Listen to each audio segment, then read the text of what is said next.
people. So, andyan na yung bus namin. Aalis kami ngayon papuntang church. Ayan na yung bus namin. So, see you in a bit. Yeah. So, pupunta pala kami sa church ni Baby Nobi. Hello, Baby Nobi. Are you okay?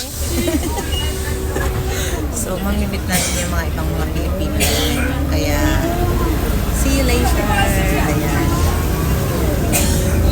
So, nakarating na tayo dito sa terminal ng bus na hindi ko alam kung saan yung church. Isa-search ko pa. So, guys, yung bus stop po. Ayan yung bus na sinakyan namin. Sa wakas. Ay, okay, thank you. Hello. Hello po. Vindication from God the Savior. Father, we thank you. Thank you for the opportunity that you have given us, Father, to bring them, these little children, according to your ways. Lord Jesus, you love them, and you want to bless them spiritually, Lord.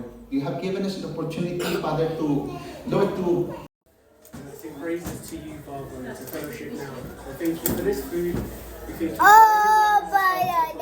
So, nandito na ulit kami sa bus. Pauwi na kami ni Baby Nobi. Wow! Wow! Anong ginagawa? Anong bird na yun? Yeah. So, okay, pauwi na kami. Tapos na yung aming church. Ang church pala ay nag-umpisa ng 2:30 hanggang 4. Nagkainan pa kasi. Kaya yun. Ano na, magsi-6 na. Magsi-6 na palang, tsaka palang kami uwi. Grabe yung gala namin yung Baby Nobi. So, ayun. Marami kasing bata doon kaya naaliw siya. Diba? Ayan. Gantay kami ng bus dito. Dito, yung bus.